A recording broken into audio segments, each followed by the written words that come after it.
El hombre que vivió muerto un año. El día que murió, Antonio abordó puntualmente el mismo autobús para ir al trabajo.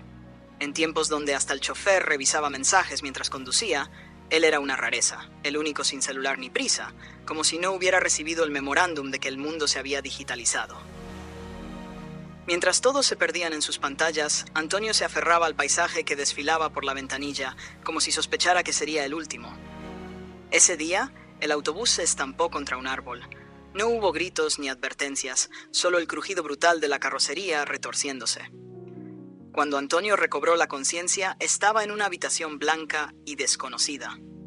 Supuso que era un hospital, pero los recuerdos se le escapaban como agua por un cuenco roto. No sabía quién era, ni a qué se dedicaba, ni si tenía familia. Solo sabía que estaba en un lugar extraño, desconcertante. Antonio comenzó a conversar con otras personas que compartían la habitación.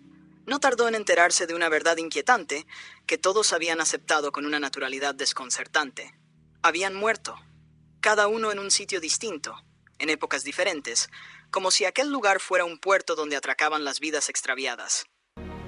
A Antonio le costaba entenderlo. No podía recordar cómo había cruzado esa frontera invisible, y menos aún en qué momento había perdido la vida. Solo sabía que estaba, y que el lugar era real, aunque no perteneciera a ningún sitio conocido. Con el paso de los días, se fue adaptando, hizo amistades, recorrió pasillos interminables, exploró ese mundo blanco que no parecía tener bordes. Una tarde descubrió que podía caminar sobre el agua. Otra, que el cielo lo sostenía cuando se elevaba como un globo que alguien había olvidado atar. Se sentía libre como una hoja, ligero, y por primera vez en mucho tiempo sintió una felicidad nueva, hecha de cosas imposibles, como si por fin estuviera donde debía estar. Finalmente, Antonio comprendió que se encontraba en el Irineo, como llamaban allí a ese lugar donde las ataduras del cuerpo y del tiempo ya no existían. Allí, las rutinas, los autobuses, los relojes, los pendientes de oficina eran reliquias de otra vida.